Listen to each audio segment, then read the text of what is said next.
জগন্নাথ দেব উঠে পড়েছে, দেখতেই পাচ্ছেন। আর এই যে ছেলে শুয়ে আছে। নমস্কার, নতুন একটা ভিডিও নিয়ে চলে আসলাম। উঠে পড়েছি, ফ্রেশ হয়ে গেছি, মা বাবা সবাই উঠে পড়েছে। ভাই গেছে ছোটো, আমার হাজব্যান্ড যদি এদিকে কাজ করছে বলে বাজারে গেছে। তো আজকে রান্না বলতে গেলে কালকে তো ফ্রাইড রাইস আর পনির আর কিছু লোককে দিতে হবে, হয়তো অল্প একটু হয়তো থাকবে, তো রান্না তো করতে হবে। আর সবাই ফ্রাইড রাইস আর খেতে চাইছে না, অনেকটাই, যেহেতু কালকে দুবেলা খাওয়া হয়েছে। তো তাই আজকে একটু ডাল করা হবে, পোস্ত, আর দেখি আর কিছু করা হবে কি মনে হয়। রাত্রিরে তো পনির রয়েছে, পনির দিয়ে রুটি আর ভাত যা থাকবে মিক্সড করে খেয়ে নেওয়া হবে। তো এই হচ্ছে ব্যাপার আপাতত আজকের দুপুরের রান্নাবান্না।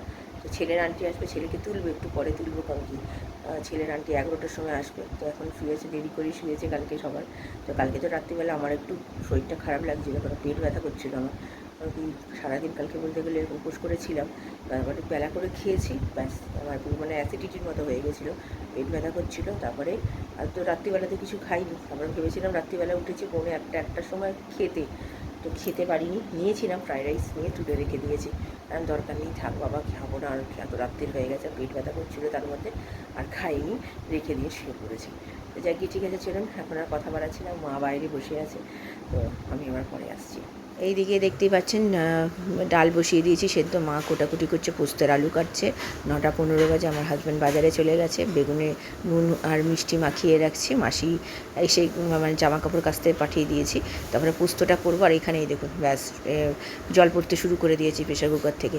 তো তারপরে প্রেশার কুকারে ওটাকে করে আবার বসালাম, তারপরে সিটি দিয়েছি, দেওয়ার পরে পোস্তটা করবো। যেমন পোস্ত করি, অনেকটা পোস্তই করতে হবে, কারণ আজকে সবাই খাবে। তো ডাল, পোস্ত, বেগুন ভাজা, এই হচ্ছে এবেলার খাবার। আর পনির তো রয়েছে, রাত্রিবেলা পনির দিয়ে খাওয়া হয়ে যাবে, কোনো অসুবিধা হবে না। তো আমাদের তো ডাল পোস্ত হলেই আর কিছু লাগে না, জানেন আমরা সবাই খুব ভালোবাসি। তো আমার হাজব্যান্ডের আজকে প্রিয় খাবার। তো সব কোটাকুটি করে দিয়েছে, তো আমি এদিকে রান্না করতে চলে এসেছি। মাসির কাজ হয়ে গেছে, ভাত বসিয়ে দিয়েছি, আর ওইদিকে আমার হাজব্যান্ড মাছ এনে দিয়েছে।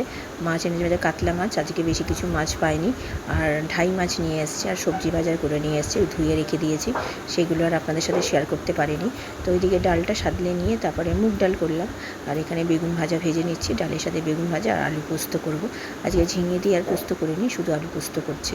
তো এইদিকে কোনো কোটাকুটি তো মা বললাম করেই দিয়েছে, এখানে ওই তেলের মধ্যে তো আমাদের কালো জিরে ফোড়ন দিয়ে আলুগুলো দিয়ে যেরকম কাঁচা লঙ্কা দিয়ে ভাজা ভাজা করে নিয়ে নুন মিষ্টি দিয়েছি, দিয়ে ভালো করে নেড়ে চেড়ে একটু সামান্য হলুদ দিয়েছিলাম।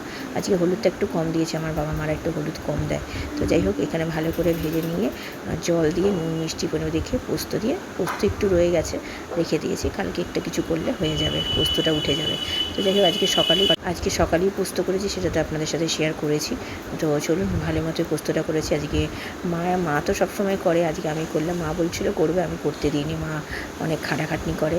আর কাছাকাছি করে মেলা হয়েছে, তারপরে দেখছি মুষলধারে বৃষ্টি, জামা কাপড়গুলো তুলতে হবে মনে হচ্ছে যা। তো যাই হোক চলুন, এখানে জল দিয়ে পোস্ত দিয়ে ভালো করে নেড়ে চেড়ে নুন মিষ্টি মাকেও চাকিয়েছি, মা বললো হ্যাঁ খুব ভালো হয়েছে, মাকে একটু ভাত দিলাম, পোস্ত নেয়নি, আর বেগুন ভাজা দিয়ে ডাল দিয়ে ভাত খেয়ে। চুকি কান্না কেন, কানো কানো কেন, এই মা, আচ্ছা তুমি কাঁদছো কেন আগে বলো সেটা শুনি। হ্যাঁ, তোমাকে ক্যাম্পা খেয়ে নিয়েছি বলে তোমার না ঠান্ডা লেগেছিল? আমার দিকে আগে কথা উত্তর দাও। তোমার না ঠান্ডা লেগেছে, নাক দিয়ে কদিন আগে জল বেরোচ্ছে, দেখুন দেখুন, কদিন আগে ওষুধ খাইয়ে ঠিক করে এখন আবার ক্যাম্পার জন্য কদিন বাকি পরীক্ষা, 1 তারিখ থেকে পরীক্ষা, 2 বছর বাকি।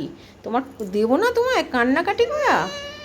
আচ্ছা, এইদিকে আমার হাজব্যান্ড এখনই বেরিয়ে গেল, আর এই যে আমার মা এসছে, সেই জন্য সুরেশ্বর ডাটা নিয়ে এসছে, আরও সবজিপাতি সব নিয়ে এসছে, এখানে আলু, বেগুন, এখানে কচু, বাঁধাকপি। মাছ তো বেশি ভালো পাইনি আজকে, কারণ কি মানে আজকে মাছ ভালো বসেনি। কি বাবা, ওই দেখুন, আমাকে একটু দাও, একটুখানি দাও, দেখুন আমাকে দিচ্ছে না। আচ্ছা, তুমি যখন চাইবে আমি কিন্তু তখন তোমায় দেবো না, ঠিক আছে? দেখুন।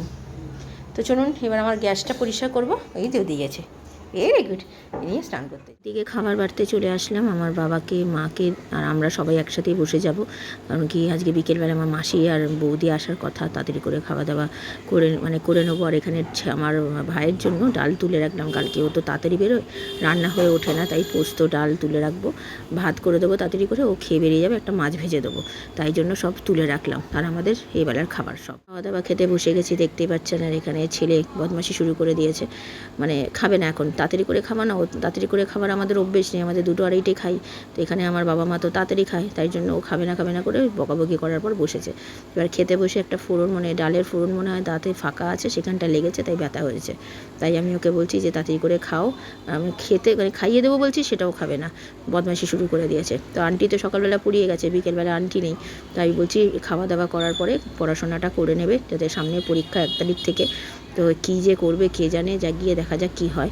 তো চলুন, খুব ভালো রান্না হয়েছে, আমি নিজে রান্না করে নিজেই বলছি এত ভালো রান্না হচ্ছে, আমার বাবা মাও তাই বলল। সকাল থেকে মাকে তোলা হয়নি, কাজে ব্যস্ত ছিল।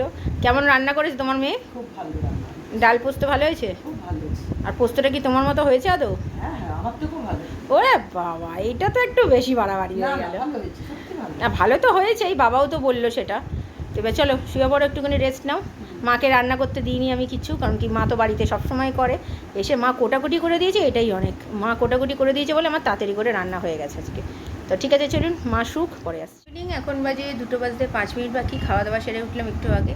মা কী বললো শুনতেই পেলেন, খুব ভালোই হয়েছে। আর আমার ছেলের এখনও ওই যে এসছে, এই দেখুন, ওনার খাওয়া এখনও পর্যন্ত শেষ হয়নি। কতটা ভাত? ওই দেখুন এতটা ভাত, পেট ভর্তি হয়ে গেছে। ওরে বাবা, কি ঢং!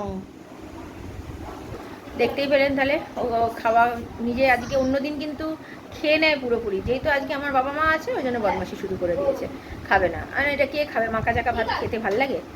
আবার ঠিক আছে বলছে। তো আজকে আন্টি নেই, বদমাশির একদম পুরো একদম টপে চলছে, কোনো কথা শুনছে না।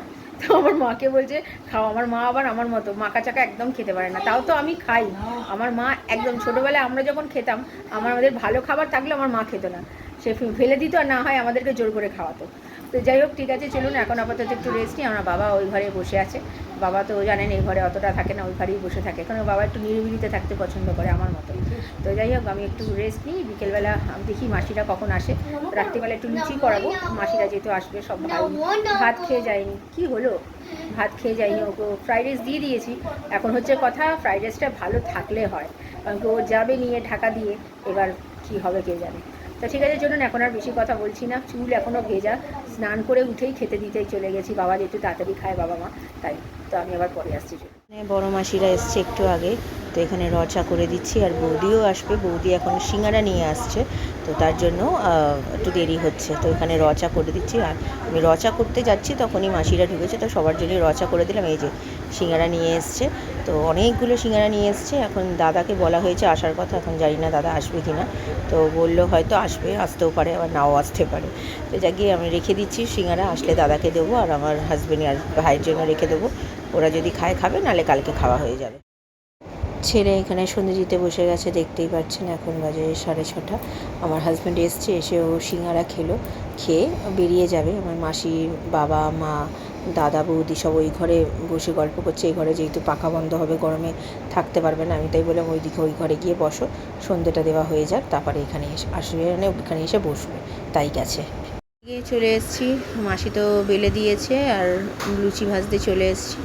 তো বাবা মা ঘরে সব বসে আছে। মা করতে চাইছিল, আমি আর করতে দিলাম না, আর না করতে হবে না। মাসি, দাদা, বৌদি সবাই একসাথে বসে গল্প টল্প করছে। মা তো বাড়িতে করেই, তাহলে মাকে আমি করতে দিই না, জানেন তো। তো মা বলছিল, আলাম না, করতে হবে না। আর মাসি তাড়াতাড়ি করে বেলে দিচ্ছে আর করছে, অনেকগুলো লুচি তো। আর আমার আরেকটা দাদাকে বলা হয়নি, আমার আরেকটা দাদাকেও বলে দিলাম আসতে। এসে বললাম রাত্রিরের খাবার সবাই খাচ্ছে, তো আমার দাদাই বা বাদ যাবে কেন, ওই দাদা। তো আমি বললাম তুমি এসেও খেয়ে যেও। তো এক কথায় দেখলাম রাজি হয়ে গেছে, তো আসবে। এসে পরে আসবে রাত্রিরের দিকে। সবাইকে খেতে দিয়ে দিয়েছি, আমার বৌদিকে, মাসিকে। দাদা তো আগে খেয়ে নিয়েছে, যেহেতু দাদা সেই সকালবেলা কাজে যায়, তারপর তো কিছু খায় না, ওই টুকটাক কিছু বাইরে খায়, তাই জন্য খিদে পেয়ে যায়, তাই তাড়াতাড়ি করে ওকে দিয়ে দিয়েছি। আর রাত্রিরের খাবারে এই পনিরটাকে ভালো করে গরম করে, লুচি, পনির আর হচ্ছে পোস্ত সকালের। কী করছিস? মুখটা এরম কেন? ও, পাপার পা টিপছ? খুব বদমাশি হচ্ছে কিন্তু তোমার, জানো তো। পড়াশোনা হয়েছে? আন্টির পড়া সব হয়েছে? কালকে কিন্তু আন্টি আসবে, কালকে বিকেলে আন্টি আসবে কিন্তু। কিসে? তোমার পরীক্ষার কদিন বাকি? আর একদিন বাকি? তাহলে তুই বুঝতে পারছো তোমার পড়া, আন্টি যা অঙ্ক দিয়েছে সব হয়েছে? পড়া মুখস্থ হয়েছে তো? রিভাইজ দিচ্ছ? মাথায় রেখো কিন্তু, বারবার বলছি কিন্তু, বাড়িতে টিকলা বাবা এসছে বলে কিন্তু এটা মাথায় রেখো, যে তোমার কিন্তু পড়িয়ে যাবি, পরীক্ষা কিন্তু। ঠিক আছে? বাড়িতে লোকজন আসলে যে পড়াশোনা করতে হবে না সেটা কিন্তু করো না। আন্টিও কিন্তু বারবার বলে গেছে। এমনিতেই কিন্তু তোমার কিন্তু সিলেবাস এখনও পর্যন্ত কমপ্লিট হয়নি, এখনও অঙ্ক সেটা করতে শেষ করার কটা বাকি আছে সিলেবাস? একটা। তাহলে ভাবো আর কটা দিন বাকি পরীক্ষা। রাত্রিরে খাওয়া দাওয়া হয়ে গেছে, ভালোই খেয়েছি। আমি লুচি যদিও খাইনি, আমি ভাত খেয়েছি। আমার মানে লুচিগুলো ভেজেছি তো, লুচির গন্ধেতে মানে আমার এমন গাটা পাক দিয়ে উঠছিল। তো পোস্ত ছিল, তো পোস্ত দিয়ে আমি অল্প করে ভাত খেয়েছি। যা ভাত ছিল, একদমই অল্প ভাত ছিল, ওইটাই খেয়েছি। আর আমি কিছু খাইনি। আর মিষ্টি ছিল, মিষ্টি খেয়েছি। আমি খুব ভালো খেয়েছি। আর সবাই দাদা বৌদি সবাই বেশ, আমার পোস্তটা আমি করেছি, খেয়ে সবাই প্রশংসাই করেছে যে খুব ভালো হয়েছে। তো চলুন, এখন মোটামুটি সব কাজ গোছানো হয়ে গেছে। জামা কাপড়টা আজকে আর আমি ভেজাইনি, আজকে আমার হাজব্যান্ড ভিজিয়ে দিয়েছে, কারণ কি আর কাজ করে উঠে আর পারছিলাম না তখন। তার জন্য গতকালে আমার ছেলে ভিজিয়েছে, আজকে আমার হাজব্যান্ড ভিজিয়ে দিয়েছে। তো চলুন, ভিডিও তাহলে আর বড় করছি না, ভালো লাগলে লাইক শেয়ার সাবস্ক্রাইব করবেন। একটা নতুন একটা ভিডিও নিয়ে চলে আসবো। আপনার ভালো থাকবেন, সুস্থ থাকবেন। নমস্কার, চলুন কালকে দেখা হচ্ছে।